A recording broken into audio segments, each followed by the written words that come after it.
Hello and welcome to the Farming Week, the podcast from Agriland that keeps you up to date with all the latest in Irish agriculture. I'm Charles O'Donnell and I'm joined today by Agriland journalists Aisling O'Brien and Louise Hickey. Despite the prolonged spell of bad weather we've had, we are nonetheless gradually getting closer and closer to silage season.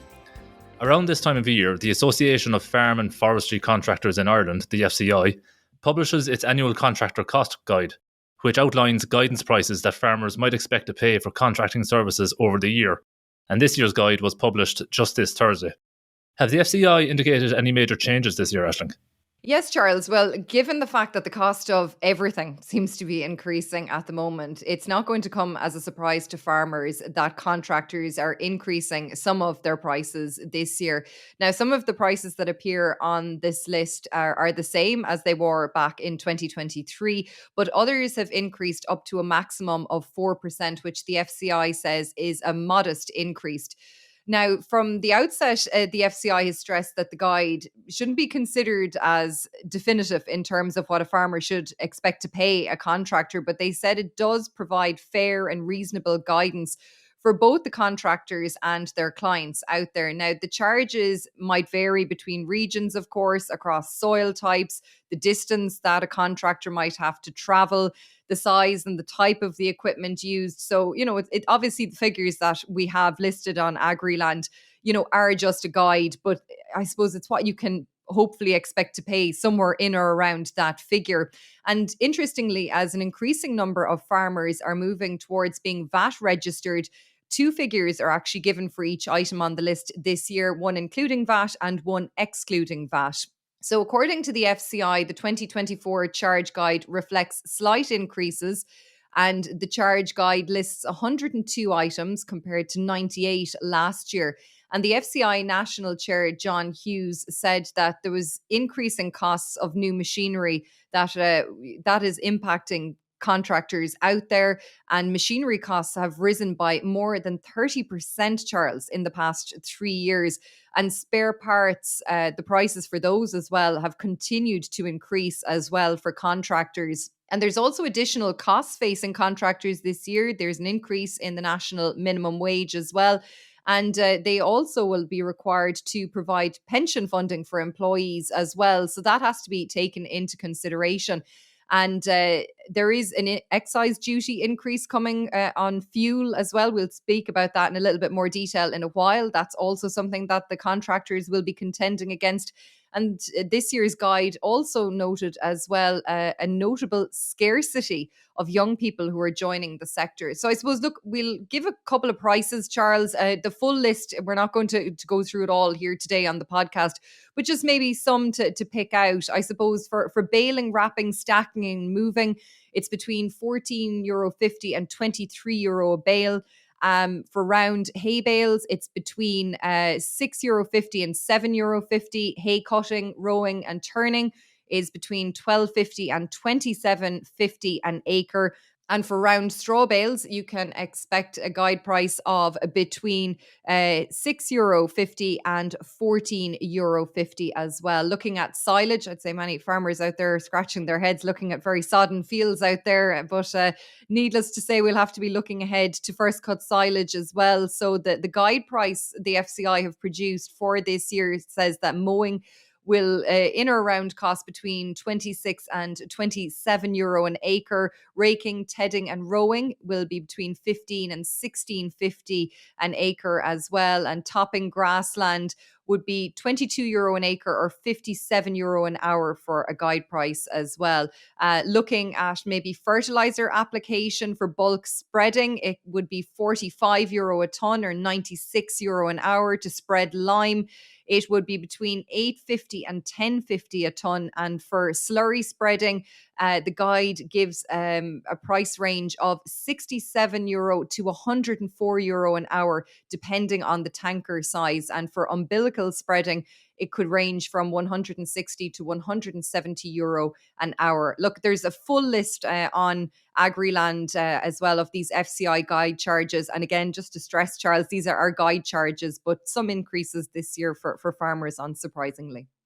Yeah, absolutely, Ashling. And if we think back to the year 2022, which was a very difficult year for everyone, the FCI actually had to publish more than one of these cost guides over the course of that year in order to reflect the sheer increases in prices across the board that occurred.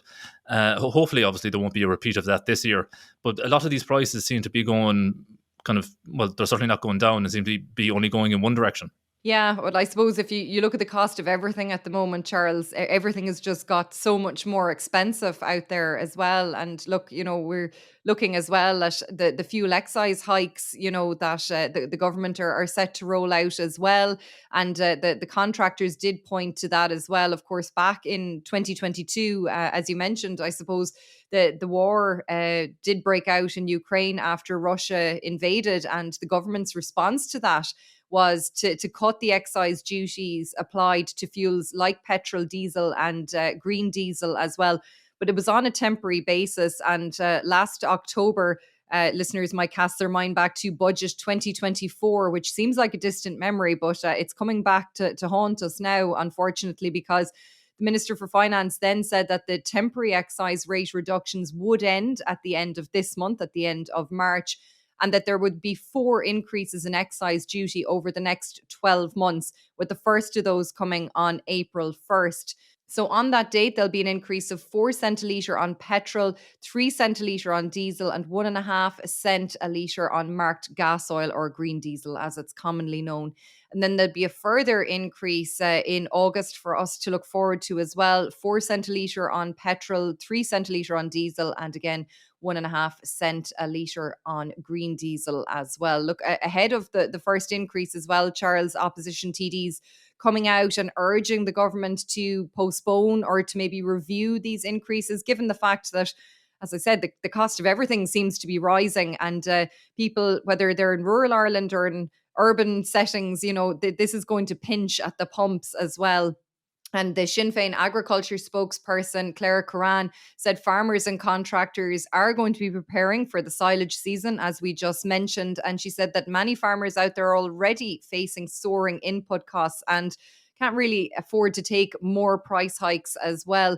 And she also made the point that a lot of people living in rural Ireland as well, you mightn't have public transport links as well. So you have to rely on your car to get to work if you're, in a farm setting and you've an off-farm job. Or if you're just living in a part of rural Ireland and you're not a farmer, you do rely on your car that bit more as well. And that was something that the president of the Irish Cattle and Sheep Farmers Association, the ICSA, Sean McNamara, also highlighted this week as well. But Claire Curran did say that fuel prices have risen by more than 30% in the past 3 years. And, she said that making fuel even more expensive, at this time is the wrong call. And independent TD Carl Nolan got involved as well this week. But she said to Agriland that the Taoiseach Leo Varadkar has actually ruled out pausing these hikes or reviewing them at least until the next budget. But the Taoiseach did say that the government would be monitoring prices over the coming months, which Deputy Nolan said would come as cold comfort to everybody out there. And she pointed to data from the Consumers Association of Ireland that the yield from VAT, excise duty, and other levies on motor fuels amounted to around €6 billion last year. And she said that should allow for a degree of flexibility from the government when it comes to this issue. But at the moment, the government doesn't seem for turning on it. Yeah, and Aisling, you alluded to something there very important as well. Obviously, it's important from an agricultural point of view with the green diesel, but from the rural point of view, when, as you said, you're reliant on the car, there's no public transport, nothing is really within walking distance, and you just have the car, fuel costs can add up fairly quickly in those circumstances. Absolutely, rapidly, and it is an extra consideration for people.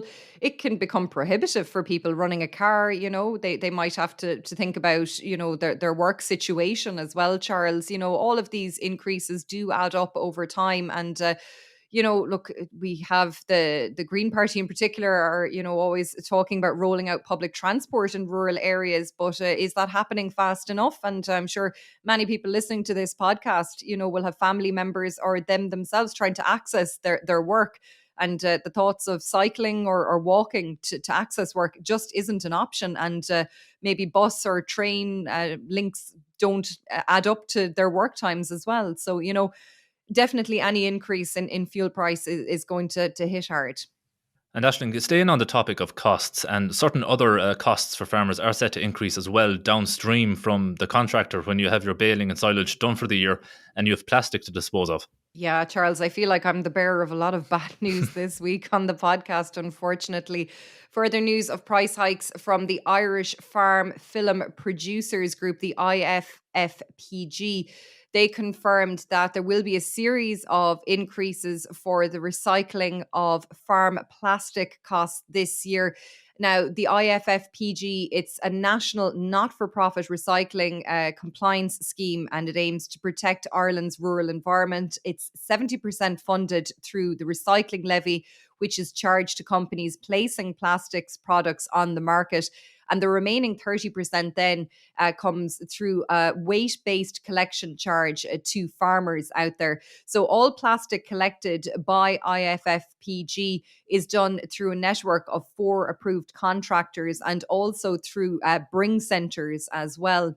So the minimum charge at the bring centres this year will be €50 per half tonne, with every half tonne thereafter being charged at €50 as well. That is an increase of €15 when compared with the minimum charge of €35 per half tonne at bring centres last year. Now, if a farmer chooses to opt for on-farm collection, the minimum call-out charge this year will be €100. That's up significantly from €60 last year. And IFFPG said that would cover the cost of recycling around half a tonne of farm plastic waste, or the plastic from around 250 bales thereabouts. So the cost for every half tonne thereafter presented for recycling through on-farm collection will be €100. Now, the group also confirmed that the recycling levy that we mentioned earlier, that is charged to companies who place farm plastic products on the market, is increasing as well this year, up from €240 a tonne to €286 a tonne. So quite a significant increase there as well.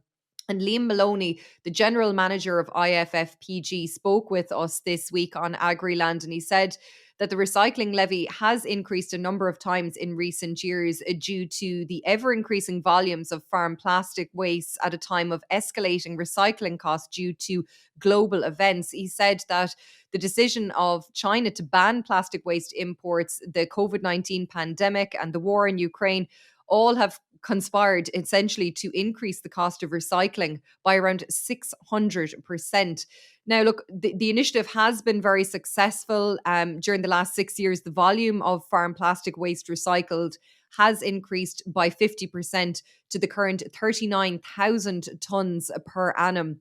And that represents a recycling rate of over 90% and is the equivalent of plastic from 20 million silage bales. So it's quite a lot of plastic that's being brought forward for recycling, which is a good thing because the government's recycling target is 70%. So IFFPG is surpassing that target as things stand.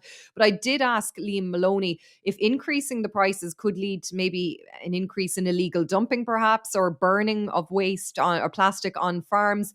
And he said that he didn't think that the increase in price would impact recycling levels. He said for most Irish farmers, recycling has become a mainstream activity that they engage in routinely, and that 90% of farmers choose their local bring centre as the most convenient and cost-effective means of managing that waste stream as well. So look, unfortunately, another cost increase there, Charles. And look, I'm sure it probably will impact the cost of silage wrap as well this year, because if the producers who are putting the product on the market in the first instance are seeing an increase in their recycling levy, no doubt that possibly will be passed on to farmers as well. And then at the far side, when you're trying to get rid of that wrap, you're going to have to pay extra to recycle it as well. So being caught on both sides, unfortunately, for farmers in this one. Yeah, Aisling, for sure, those costs are not those increases are not small ones. But what's amazing, Aisling, is when I speak to farmers just out and about, it's amazing that it's just taken for granted that you would recycle farm plastics. It's a cost that and it's to their credit, I suppose. It's a cost that doesn't even seem to be questioned that much.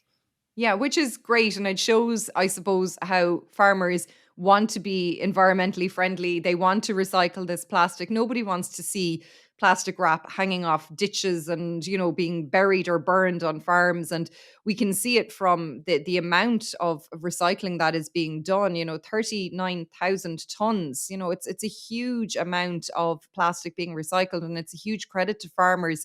But unfortunately, it is going to get more expensive at the moment. And you'd wonder where all these cost increases are going to end, whether it's fuel or contracting or the even recycling of farm plastic this week. Well, I suppose, Ashling, a lot of these costs would come down if the weather would take a turn for the better, but it has been persistently wet for a long time now. And in a familiar story for farmers, wet weather means animals were housed earlier than they normally would be at the end of last year and are now delayed in getting back out on grass. And as a result, fodder supplies are running low in many parts of the country.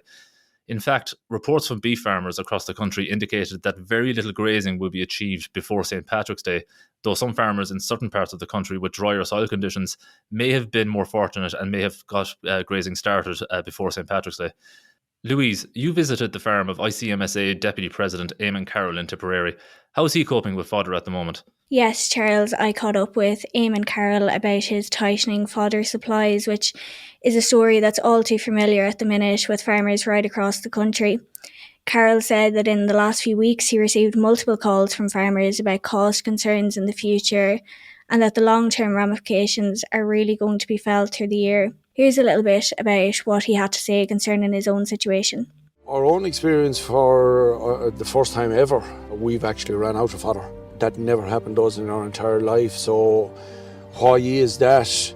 It isn't that we have increased numbers or anything like that. It is predominantly down to, weather events last year. Last year was a very challenging year in terms of trying to grow grass. We got good weather in the month of June, but after that it has been raining nearly constantly since. So we heard the ICMSA Vice President there saying that this is the first time he has ever ran out of fodder. And that's not down to a lack of organisation, but mainly weather events in the last number of months. He said that usually he would have cattle out until the end of November, but in the last year gone by, Eamon's cattle were actually in a month later than usual.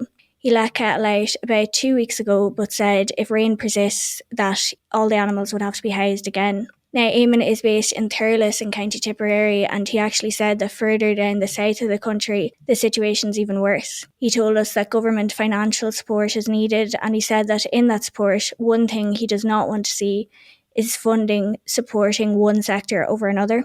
It's important to note that it's really every sector that's been affected.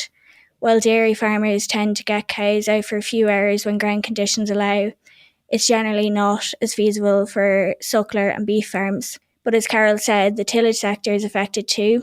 He said that there's been anything in between 10 to 90% of winter crops not sown.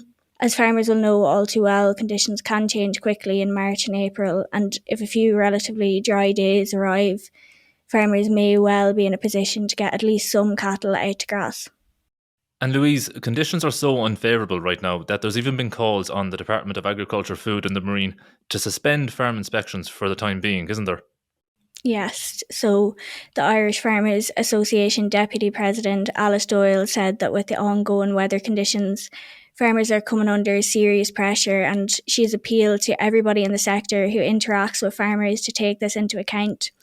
She said for the Department of Agriculture it could mean stepping down from inspections for the moment and also redoubling their efforts to ensure the timely payment of funds from farm schemes. IFA Farm, Family and Social Affairs Chair Teresa Roach is also asking farmers to support their neighbours and offer help if it's needed. She's also encouraged any farmers feeling isolated to seek support. MACRA is also calling on Minister Charlie McConalogue to address fodder security challenges, though through reconvening the National Security and Fodder Resilience Committee. MACRA President Elaine Houlihan has written to the Minister on the issue. She said that farmers are facing difficult decisions regarding fodder supplies, grassland management, future fodder stocks and cereal planting. Thanks, Louise. Moving on now, and as well as silage season, we're also quickly approaching peak milk supply. And it's that time of the year that those milk prices from the dairy processors really have a huge bearing on dairy farm finances, regardless of size. Where do we stand after the latest monthly round of prices, Aisling? Yes, Charles, as you say, dairy farmers out there keeping a very, very close eye on processors as they announced the milk prices for February supplies over the past week.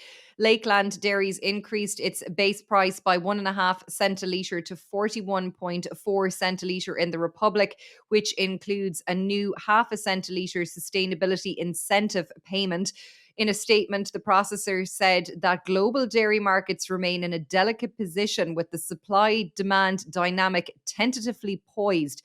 And they said that buyers are continuing to adopt a cautious approach, but demand, thankfully, remains reasonably solid, driven by weaker production both in New Zealand and in Europe. And they said as we approach the critical spring season in Europe, milk supply is expected to remain sluggish, which should help in providing stability in the market. But they did say that geopolitical tensions and supply chain disruptions and global economic headwinds do remain a concern as well. Looking at Kerry Group, it increased its price to 40 cent a litre, up a half a cent a litre from January. That consists of a base price of 38 cent a litre and a milk contract payment of 2 cent a litre on all qualifying milk volumes. In its statement, it said that dairy buyers remain cautious, but global consumer demand is improving, which should lead to improved dairy demand.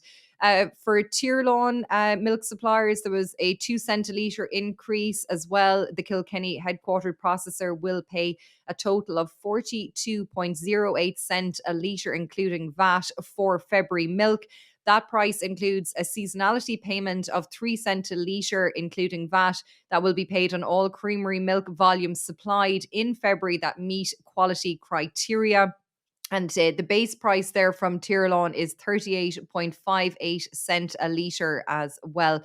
And the processor noted that weather conditions, just as Louise was discussing, have made life very challenging on some farms out there, Charles, with yields per cow 10% lower than the same period last year. So definitely a cause for concern for farmers impacted by the weather out there. Dairygold increased its milk price by 2 cent a litre to 40 cent a litre, which is inclusive of sustainability and quality bonuses and VAT. In addition, the processor will pay a February early calving bonus of 2.1 cent a litre on milk supplied in February.